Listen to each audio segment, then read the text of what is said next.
అందరికీ నమస్కారం.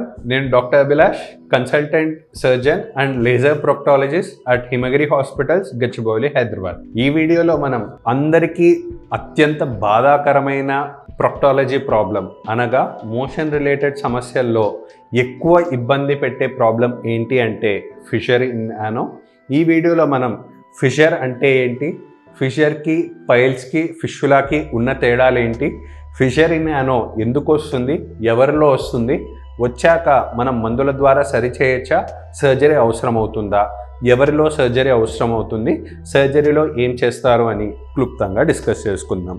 మొదటగా ఈ పిక్చర్లో మనకి ఏం కనిపిస్తుంది అని చూసుకుంటే, ఇవన్నిటిని పక్కన పెట్టేసేయండి.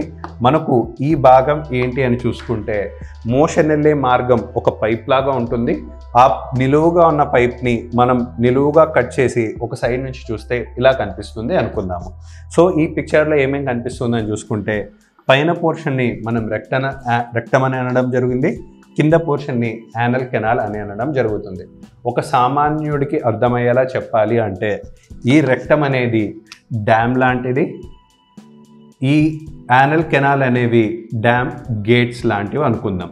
సో ఎప్పుడైతే ఈ రెక్టమ్ అనబడే డ్యామ్లో వాటర్ బదులు మోషన్ వచ్చి చేరుతుందో, మోతాదుకు మించి ఈ మోషన్ అనేది చేరినప్పుడు మన బ్రెయిన్కి సిగ్నల్ పంపించి గేట్లు ఎత్తేయాలి అని ఆర్డర్స్ ఇవ్వడం జరుగుతుంది.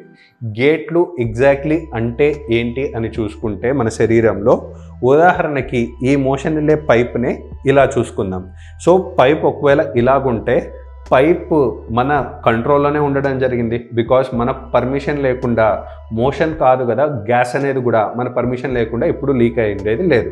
సో అలా లీక్ అవ్వకుండా ఉండడానికి ఏంటి కారణం అని చూసుకుంటే, సో ఒక ఉదాహరణకి ఇది మోషన్ వెళ్ళే మార్గం అనుకుంటే, ఈ మోషన్ వెళ్ళే మార్గం చుట్టూరా మనకు కండరాలు ఉంటాయి. ఎలాగంటే నీటి పైప్కి వాల్వ్ ఎట్లుంటుందో అలాగ ఉండడం జరుగుతుంది. సో ఆ కండరాలే మనకు ఇవి అనుకుందాం. మోషన్ వెళ్ళే మార్గం ఇది, మోషన్ వెళ్ళే మార్గం చుట్టూరా ఈ కండరాలు ఉన్నాయి. ఆ కండరాలు ఉండడం వల్లనే మనకు మోషన్ పైన కానీ గ్యాస్ పైన కానీ కంట్రోల్ అనేది ఉండడం జరుగుతుంది. ఆ కండరాలనే మనం ఏమంటాము అని చూసుకుంటే స్పింక్టర్స్ అని అనడం జరుగుతుంది. సో ఈ స్పింక్టర్స్ అనేవి ఉండడం వల్లనే మనకు మోషన్ పైన కంట్రోల్ అనేది ఉంటుంది. ఈ స్పింక్టర్స్లో కూడా రెండు రకాలుగా ఉంటాయి. ఇంటర్నల్ స్పింక్టర్ అని ఒకటి, ఎక్స్టర్నల్ స్పింక్టర్ అని ఒకటి. అంటే లోపల కండరాలు, బయట కండరాలు అని. ఈ స్పింక్టర్స్ రెండు ఉన్నప్పటికీ చేసేది ఒకే పని, అనగా మోషన్ పైన కంట్రోల్, గ్యాస్ పైన కంట్రోల్ పెట్టడం. కానీ పని చేసే పద్ధతి ప్రకారం చూసుకుంటే రెండు వేరువేరుగా పనిచేయడం జరుగుతుంది. సో జస్ట్ డెమాన్స్ట్రేషన్కి ఈ పార్ట్ని మనం ఎరేస్ చేసేస్తాము. ఫస్ట్ ఇంటర్నల్ స్పింక్టర్ గురించి మాట్లాడుకుందాం, ఎక్స్టర్నల్ స్పింక్టర్ గురించి మాట్లాడుకుందాం.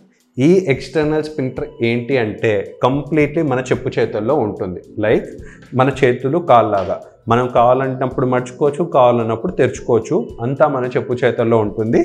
అది ఈ ఎక్స్టర్నల్ స్పింక్టర్. దాన్నే వాలంటరీ మజిల్ అంటారు. అంటే మన చెప్పు చేతుల్లో ఉంటుంది, కంప్లీట్ కంట్రోల్లో.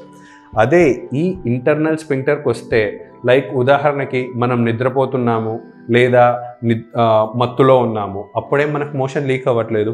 ఎందుకు అంటే మనం స్పృహలో ఉన్నా లేకపోయినా దానంతకు అది కంట్రోల్ పెట్టడానికే మనకు ఈ ఇంటర్నల్ స్పింక్టర్ అనేది ఉంటుంది. ఇది ఎలాంటిది అంటే గుండె లాంటిది అనుకుందాం.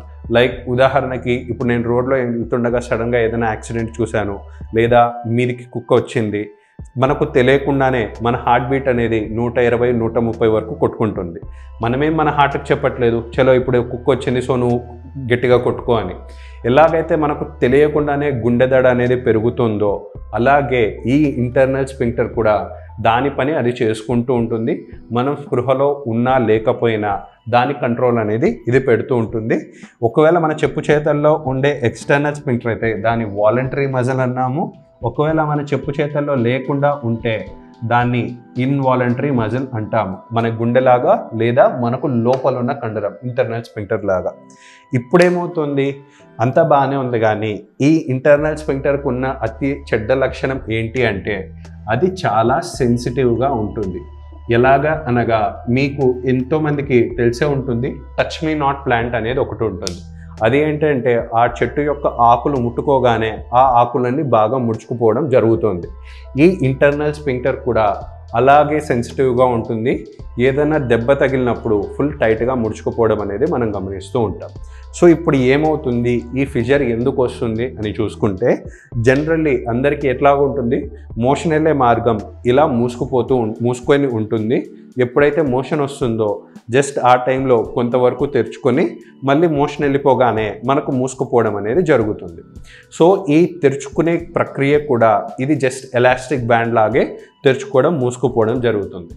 ఉదాహరణకి పేషెంట్ కనుక బాగా నాన్ వెజ్ తిన్నారు, లేదా ఆహారంలో పీచు పదార్థం కానీ నీటు కానీ అసలు తీసుకోలేదు, ఆర్ ఎస్పెషల్లీ లేడీస్లో చూసుకుంటే ప్రెగ్నెన్సీ టైంలో కావచ్చు, లేదా ప్రయాణాలు చేసేటప్పుడు కావచ్చు, వాళ్ళు ఏం చేస్తారు, అక్కడ ఇక్కడ బాత్రూంలు వాడడం ఇష్టం లేక మోషన్కి కానీ టాయిలెట్ కానీ వెళ్ళక లోపలే పెట్టుకొని ఒకవేళ 2-3 డేస్ కనుక మోషన్కి వెళ్ళలేని పక్షంలో ఏమవుతుంది, మోషన్లో ఉన్న నీటి శాతం అంతా పేగులు ఇంటెస్టైన్స్ లాగేసి మోషన్ బాగా గట్టిపడడం అనేది జరుగుతుంది. ఒకవేళ మోషన్ బాగా గట్టిపడడం వల్ల ఏమవుతుంది, ఉదాహరణకి నార్మల్ మోషన్ అయితే 2 ఫింగర్స్ అనుకుందాము, బాగా గట్టిపడిన మోషన్ అయితే 4 ఫింగర్స్ అనుకుందాం.